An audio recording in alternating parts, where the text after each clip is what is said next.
Chronique éducation canine avec Michel Lacasse. Michel Lacasse, bonjour. Bonjour. Comment ça va? Ça va très bien, toi? Ça va super bien. Hey, aujourd'hui, c'est pas mal bizarre ton affaire, là. Tu dis des chiens qui voient avec leur nez.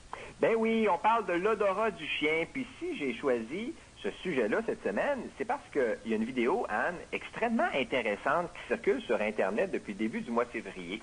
Il s'agit de How Do Dogs See With Their Noses d'Alexandra Horowitz, qui est spécialiste en sciences cognitives.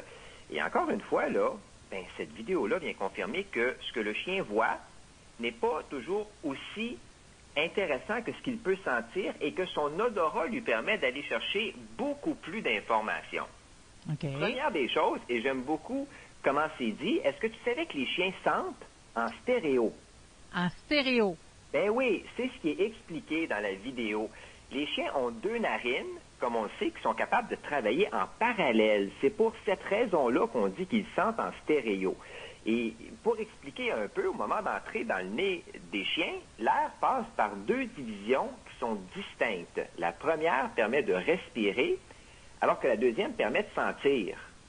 Et toute l'information va au cerveau qui est doté d'une partie consacrée au bulbe olfactif beaucoup plus grande que celle de l'humain. Et ça, c'est une particularité neurologique qui permet aux chiens de percevoir et de reconnaître une grande variété d'odeurs. Ça va presque jusqu'à l'infini. Et comme le raconte là, Alexandra Horowitz, si les humains sont en mesure de percevoir l'odeur de parfum dans une petite pièce fermée, les chiens seraient capables de la percevoir s'ils se trouvaient en plein cœur d'un stade olympique ou à peu près. OK. Alors, c'est quand même assez impressionnant. Mais plus encore, l'odorat du chien lui permet de percevoir des choses qui nous sont parfaitement invisibles grâce à l'organe voméronasal. Ça, c'est l'organe de Jacobson qui peut sentir les hormones humaines et animales, distinguer un homme d'un ennemi potentiel et aussi de savoir si on est malade ou si une femme est enceinte. Alors, c'est un petit peu pour ça, si le chien est utilisé pour faire toutes sortes de choses ou toutes sortes de recherches au niveau médical, comme on en a déjà parlé, c'est grâce à son nez qui est beaucoup plus puissant que celui de l'humain. Il ne faut pas que j'oublie de dire que ce qui est aussi impressionnant avec l'odorat du chien, c'est qu'il peut lui permettre de percevoir ce qui a eu lieu plus tôt ou ce qui est sur le point d'arriver.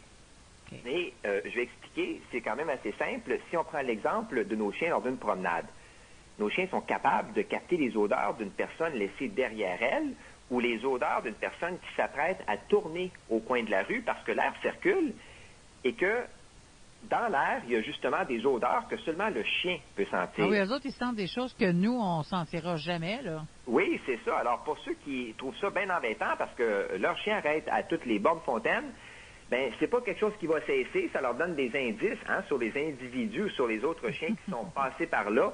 Et ça, c'est très précieux. Il est important aussi de laisser sentir notre chien durant la promenade. On l'a déjà dit. Alors, tout ça, c'est bien expliqué dans la vidéo « How do dogs see with their noses » d'Alexandra Horowitz. C'est pas très long, c'est bien fait, moins de 5 minutes. Et pour les sceptiques, là, faut pas l'être trop parce que le chien a de 100 à 300 millions de récepteurs olfactifs dans le nez, alors que l'humain, lui, en a que 5 millions. Alors, c'est ce qui fait finalement toute la différence. Et voilà, hey, c'est le fun, ça va tout ça? Oui, ouais. Oui, puis aussi, je veux absolument, j'ai oublié de te le dire tantôt, je veux absolument te parler d'une nouvelle émission de télévision qui s'en vient avec les chiens au Canal Vie. OK, est-ce que c'est toi qui l'as fait? Non, c'est pas moi qui l'anime. Par contre, c'est ma collègue Nadine Caron, à qui je parle à tous les jours, qui a été choisie pour être experte en comportement animal. La nouvelle est sortie il y a quelques jours et il y aura au Canal Vie Mordu de toi. Et ça va être animé par Alex Perron et Nadine. Et c'est une émission dans laquelle on va voir des chiens du Québec participer à toutes sortes de compétitions originales avec leur maître. Donc, moi, j'ai bien hâte de voir ce que ça va donner. J'adore le concept.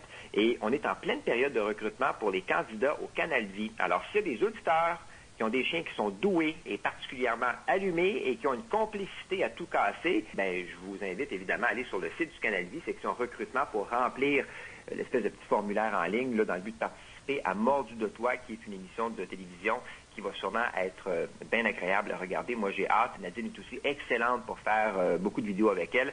Donc, ça promet énormément Mordu de toi. Là, je ne sais pas exactement quand ça va sortir, mais on est en pleine préparation. On va sur Canal Vie, le site, puis on va tout voir ça. Oui, une petite section recrutement, formulaire et tout, et on va remplir. Hey, merci Michel Lacasse. Merci à toi. Bonne semaine. T'en vas-tu promener tes chiens? Oui, ce sera pas très Ce long. sera pas long, ouais. OK, bye-bye. Bye-bye.